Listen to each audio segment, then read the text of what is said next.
Hello everyone, welcome to my last haunted review for the year. In a world that only knows Halloween, what happens when Christmas is added to the mix? Well, you're about to find out. Cue the intro.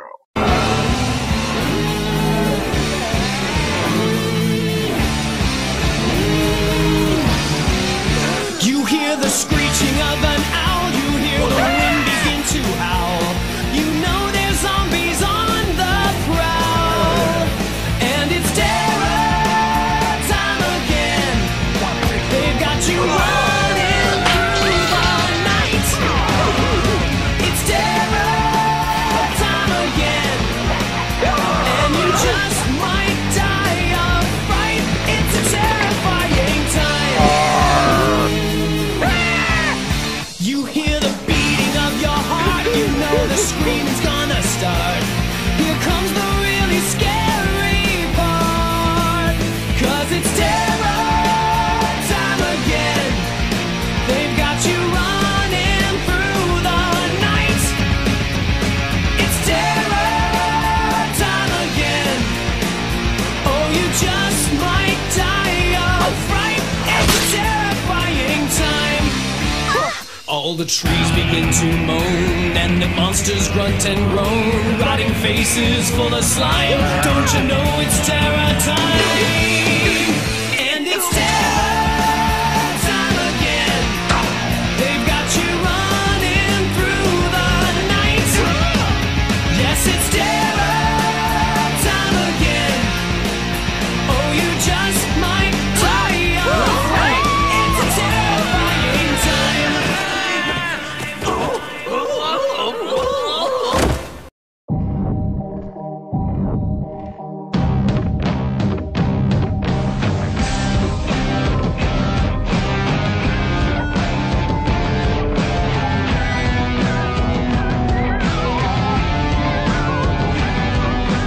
Boys and girls of every age, wouldn't you like to see something strange? Come with us and you will see this our town of Halloween. The movie begins with some narration explaining that there's a bunch of different worlds where the holidays come from or something. The door to the Halloween opens and we go inside. Then we get what is probably the most memorable part of this movie, the This Is Halloween musical number, which establishes half of the setting for the movie. Well, mostly anyway, because it takes place here in Halloween Town. They hold a Halloween event every year and stuff, and also we are introduced to our main character Jack Skellington, who enters masquerading as a Furbolg from City of Heroes or Jack Pumpkinhead from the Disney Wizard of Oz spin-offs. And that's what TV tropes said. Something I just want to nitpick at here. This guy right here, he misintroduced himself as the Shadow in the Moon at Night, which he's actually not, as I'll explain later.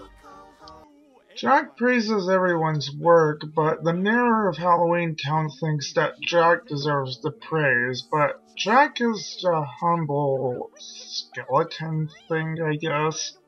We then cut to a love interest in Deuterogonus, Sally, a raggedy Frankenstein monster doll thing. He was swooning over Jack, much like the rest of the female residents of Halloween Town.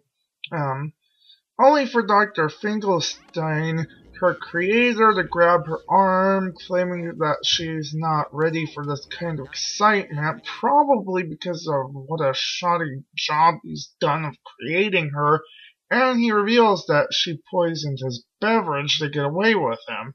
Trust me, this is normal. Sally then rips off her arm so that she can get away. Yeah, really fine craftsmanship there, Doctor. Her arm then... Her arm hits him on the head while separated from her body. Back to Jack, the female citizens of Halloween Town are still swooning over him, but the announcement of prize awarding distracts them so he can slip away himself. Jack seems disappointed with the monotony of always having to do the Halloween events. He heads to a graveyard where Sally is stuffing the hole in it where her arm is supposed to be attached, and she hides behind a tombstone. Jack walks over to some grave where his ghost dog is resting, and he calls him out. Let me guess. Musical number time. Yep, already another musical number. So he sings a song about how he is the best at what he does, but is dissatisfied about the monotony and about being so good at being scary just coming natural to him isn't as good of a deal as it seems, and how he longs for excitement. During this musical number, we see the only instance of the hill from the box art and the promotional imagery with the moon and stuff. Well, unless you count Kingdom Hearts or maybe Oogie's Revenge. I don't know, never played that game. Also, Sally sneaks around following him, listening to those songs. And after the musical number, she picks some nightshade to poison Finkelstein with from a grave marked deadly nightshade. Well, it's Halloween Town. I guess this is per the norm.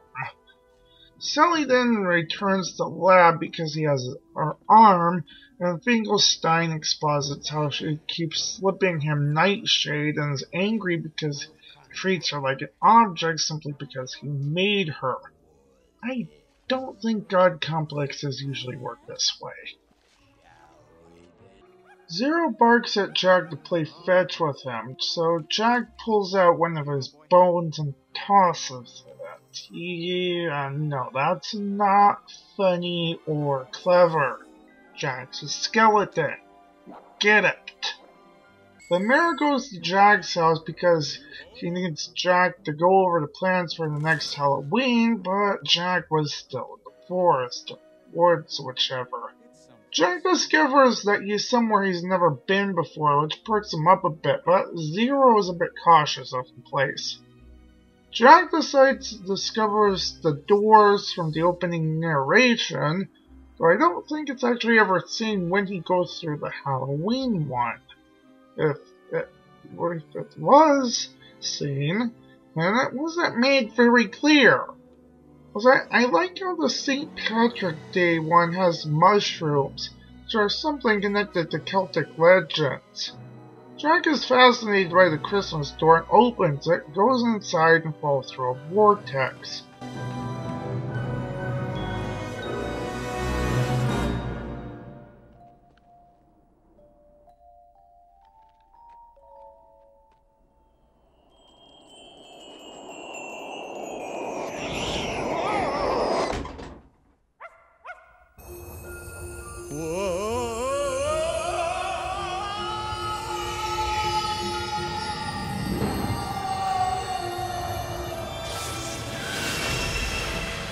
Things like snow and Christmas being entirely alien to him being from a Halloween world, he goes into another musical number expressing his fascination with these things. Barely 15 minutes in and we already got 3 musical numbers. Oh, that's Disney for ya. Jack finds the answer to his question being what the name of the song he was singing. What is this? It's Christmas Town. You know, I'm detecting a pattern here. Christmas Town, Halloween Town, all of the other ones are Holiday Town as well. He didn't see Santa Claus's shadow. We cut back to Halloween Town, where the citizens and mayor are freaking out due to Jack vanishing. We've got to find Jack! There's only 365 days left till next Halloween! 364! Dude, Mayor, chill the heck out. That's an entire year, give or take a day. No one having found Jack, they sound an alarm and we cut back to Finkelstein's lab where Sally's preparing to poison him again. Frog's breath will overpower any odor.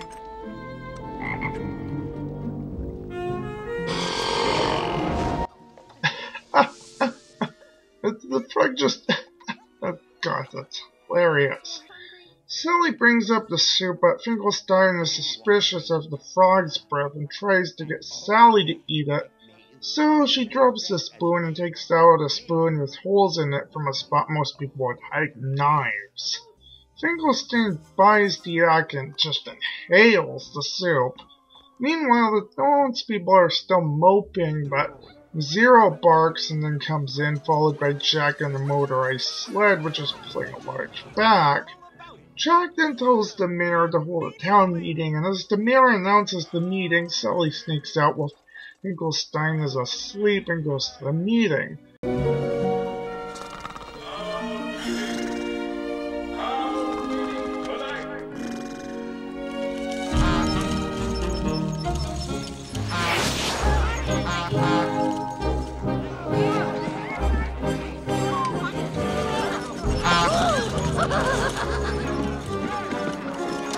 And Jack sings yet another song explaining his poor understanding of Christmas, but this time the townspeople also join in with the song.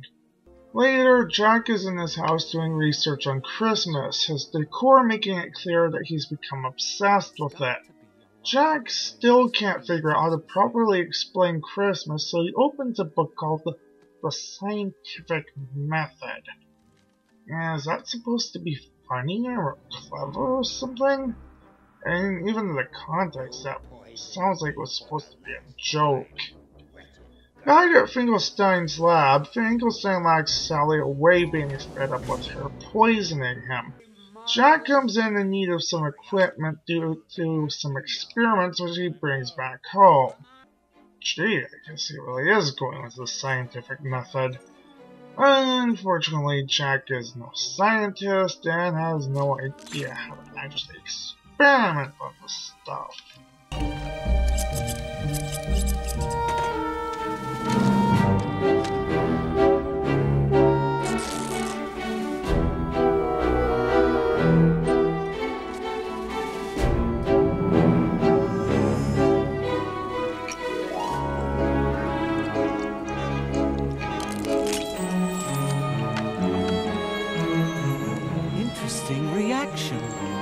But what does it mean?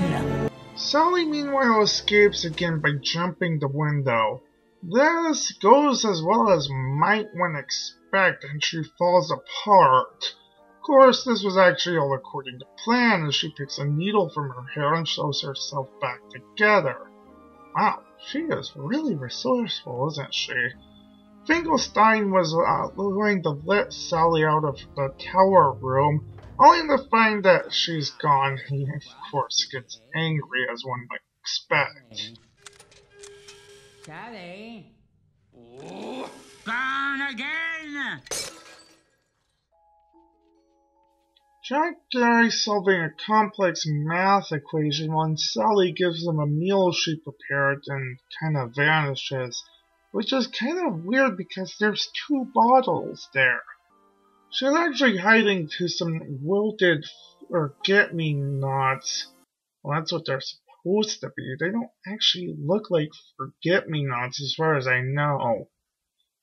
And there's a forget-me-not that you can find in Kingdom Hearts, though. These must be forget-me-nots or something. She picks the bottom petals only for the flower to turn into a Christmas tree and spontaneously combust, a dark omen of things to come. Though this is never quite properly explained. Day dawns in another musical number, but how Jack still doesn't understand how to explain Christmas, but decides that he wants to try Christmas anyway, thinking that is the solution. Oh, there's no way such a poorly thought out plan could backfire tremendously, right? Jack prepares for the Christmas, or starts preparing anyway, and we're introduced to a trio of trick-or-treater kids named Lock, Shock, and Barrel. An obvious play on the phrase Lock, Stock, and Barrel. Really? Really? That's not funny or clever, and it doesn't make any sense. How is that supposed to make sense? That's just, no, just don't make puns like that without having rhyme or reason. Jack gives the trick-or-treating trio a special mission, tells them not to tell their boss, Oogie Boogie, who, as the name suggests, is basically the boogeyman. He even says so himself, and I'm pretty sure these three also say he's the boogeyman. They head off for Oogie's place, singing about how they're gonna kidnap Sandy Claus. Something I forgot to mention, Santa's called Sandy Claus in this movie because of Jack's poor grasp on Christmas and never actually having seen him. Well, the weird thing is that Jack has been thoroughly researching Christmas. He should at least know Santa's name properly. I don't know, I don't understand it. It makes sense in context because he thinks of a lobster thing. They hop in a mobile tub and arrive at Oogie's pal place. Remember the silhouette from before? Yeah, that's Oogie Boogie's. He's the boogeyman, not a shadow in the moon. His true appearance will be revealed later during a musical number. That's just his shadow, actually. Sally tries to warn Jack about her premonition, but Jack thinks she's talking about his decision to have her make the Santa outfit. The trick-or-treater trio come back thinking they captured Santa, but it turns out to be the Easter Bunny instead. I don't even know how they made that mistake with Jack's description of Santa. It turns out, though, that they didn't actually know which door to go through, and they kind of bicker a bit, but Jack sets them straight with a good scare. Finkelstein is working on a new replacement for Sally when it hunchback. Wait a second. Finkelstein? A hunchback with one eye? Oh my god, it's Igor! Okay, that one's pretty funny and clever. Anyway, Igor comes in with the plans for some skeletal reindeer. Plans! Excellent, Igor. I'm calling him Igor anyway. Halloween Town sets up for Christmas with another memorable song, Making Christmas. You can really see that these people have no idea what they're doing and setting up for a complete failure. The song actually sounds like a slightly creepier and toned down Carol of the Bells or something. Honestly, I know the song sounds like another, but I can't quite put my finger on it. Two of the toys in this musical number actually happen to reference Batman Returns, which coincidentally has a tune that would later be reused for Making Christmas in it when Penguin's henchmen are wrecking a shop, but that's not why the song sounds so familiar to me. I know that. It's something else. The days fly by, and in Christmas Town, Santa's elves are also preparing while Finkelstein and Igor bring the skeletal reindeer to life. And there's more preparing for me to skip. After the musical number, there's one day left, but oh my god, it's the night before Christmas. Yeah, I see what they did there. Santa's checking his list twice while Mrs. Claus is baking, then Lockjack and Barrel arrive at Santa's door to kidnap him. Boy, they sure took their sweet time. Seriously, what the heck was the holdup anyway? They take Santa back to Halloween Town, and Jack is surprised to find that he has hands instead of claws, as I mentioned before.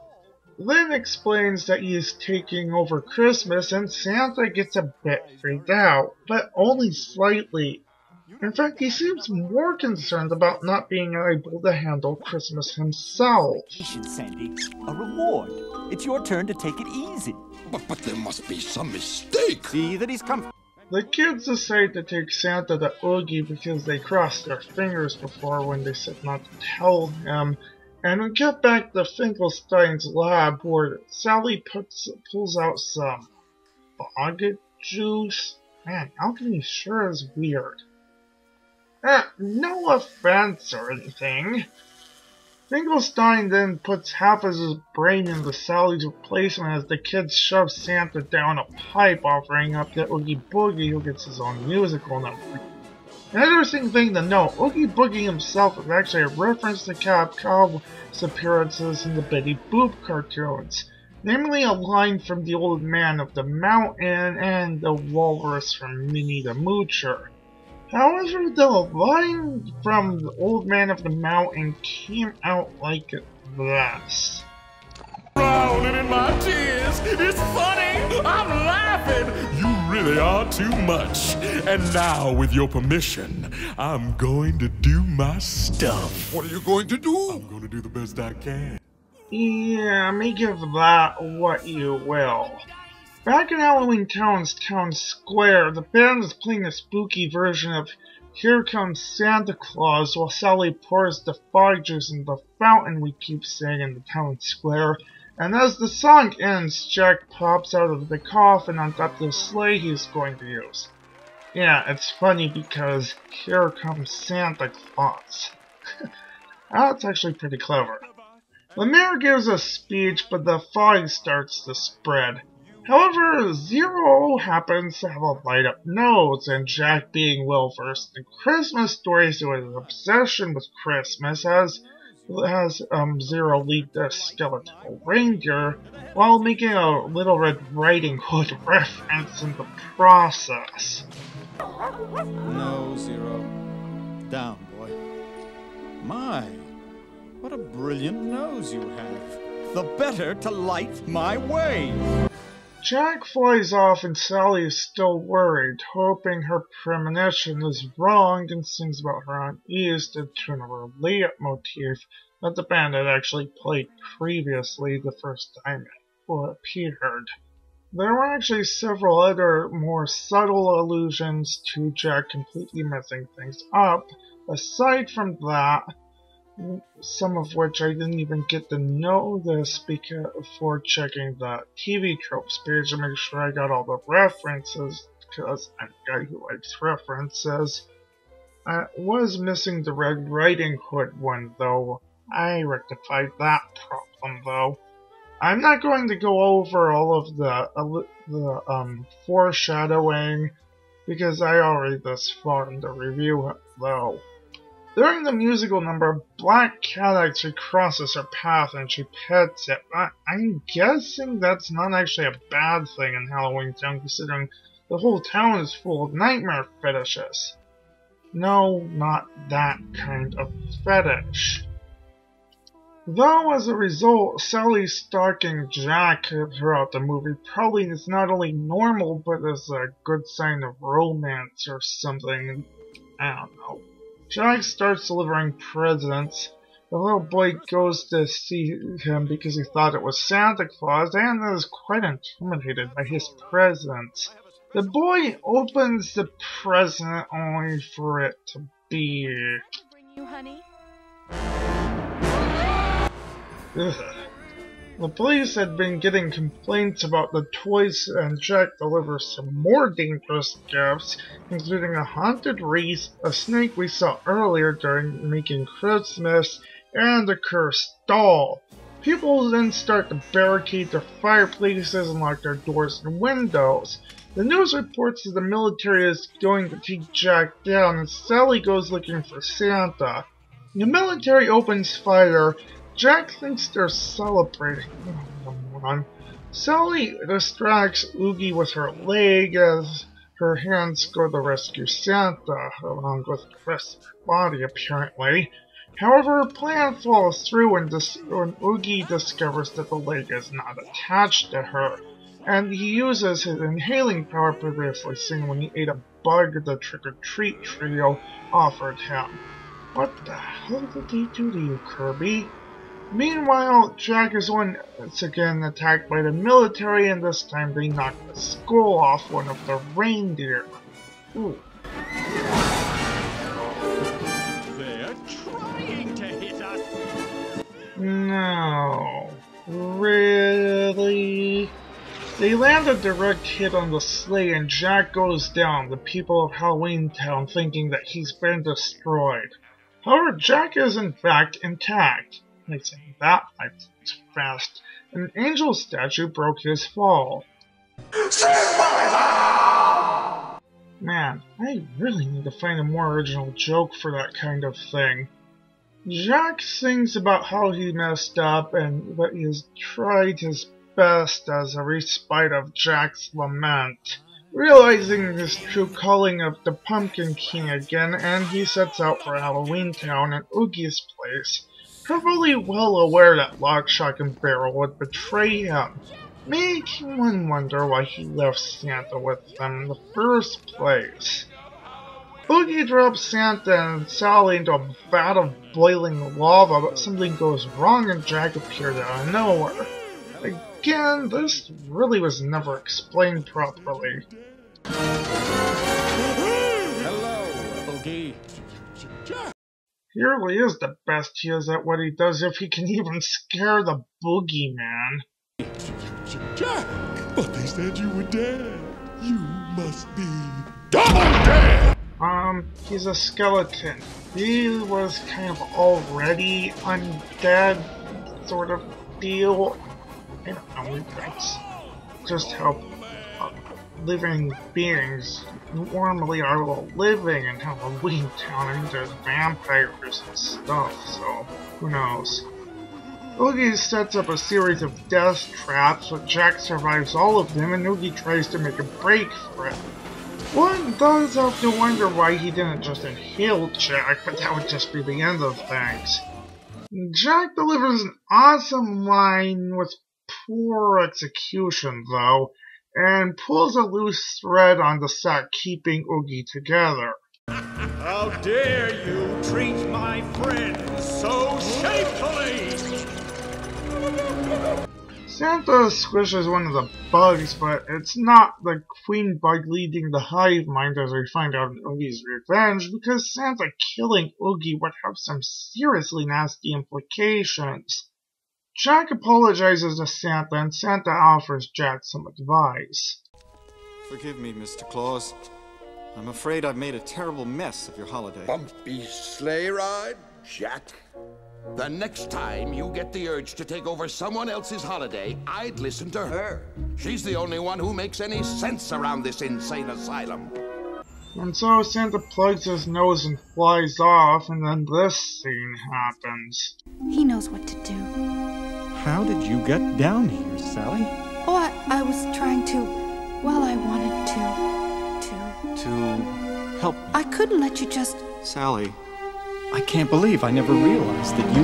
Then as an odd twist, the kids show up having directed the mirror to Oogie's place, and they help Jack and Sally out of Oogie's lair. Santa fixes things in the Christmas world, and the citizens of Halloween Town are relieved to see that Jack's okay. With a reprise of this as Halloween, then Santa flies over Halloween Town and this exchange happens. Happy Halloween! Merry Christmas!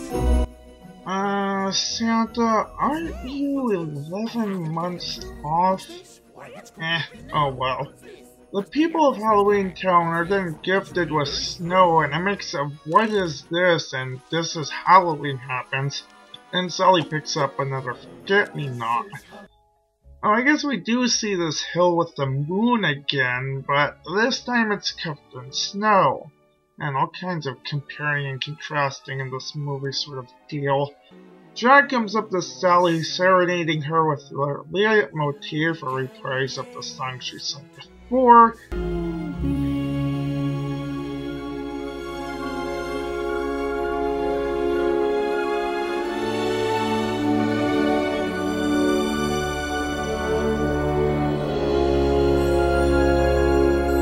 And on that note, the movie ends.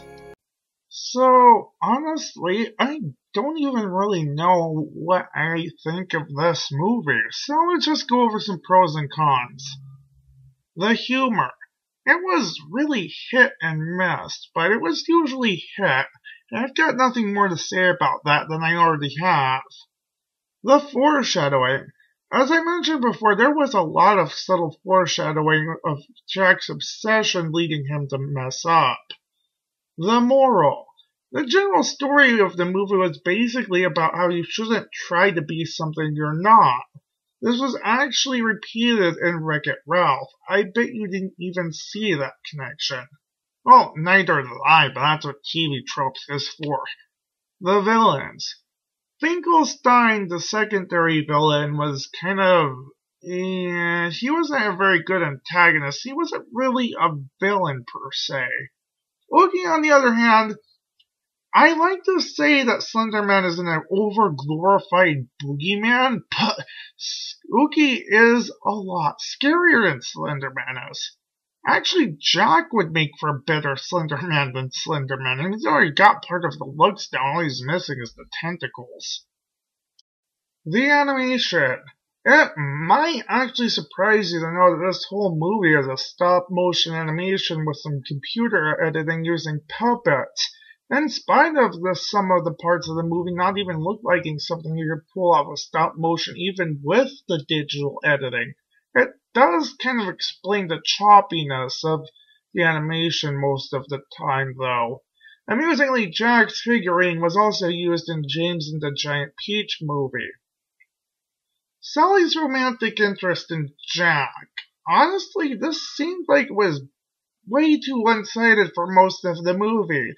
However, I really do think that it would have gotten way too much in the way of the story if Jack had returned the attention earlier on. The comparing and contrasting between Halloween Town and Christmas Town. This was mostly prominent during Making Christmas, but as I mentioned, there's a bit more of this. Like when we see that high spiral hill covered in snow with the moon and Sally there. It's white as opposed to black. Now, for the record, that isn't racial symbolism, but rather symbolic of how different the two holidays are, much less the rest of these instances. And sure, you could see it as racial stereotyping if you overthought it, but I am an overthinker. No, not that kind. And I know better. Sally's role in the plot. Well, she's pretty much supposed to be the only sane man type character, as Santa puts it himself. She feels a lot more like a hero of another story type. Her stalking Jack and premonition subplot just feel out of place or something when she's not with Jack himself. I really wish I knew how better to explain how I feel about this, but considering that she was half of the screen time, this is definitely bad. That's for certain. Even after all that, I'm still not sure what to rate this movie. For now, I'm giving it a 4 out of 5, though honestly that seems like a bit too much, but anything under 4 would be too little. Same goes for 8 out of 10, honestly, which is basically the same thing anyhow. By the way, I probably should have done this sooner, but I'm going to leave various means of contacting me in the description, as well as a Tumblr post containing some info about me, the universe I created, some of the characters you saw in my past reviews, and some of the ones that might show up in the future. Till next time, stay spooked. Oh, yeah, and I have end credits now, but I'm still not going to make a proper intro for my show. End credits are less intrusive than an intro anyway. I think Storywriter has a stinger planned or something. I don't know what that's about.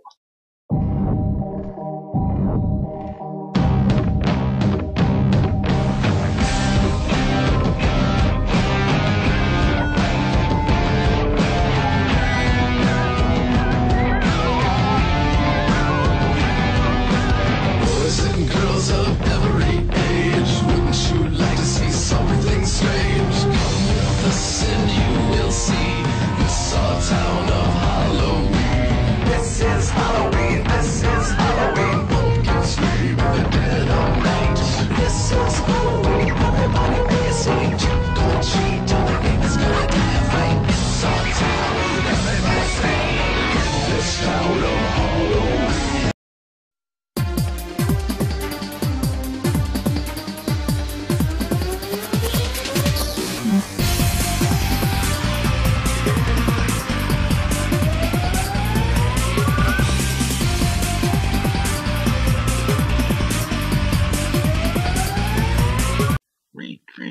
Retrieve.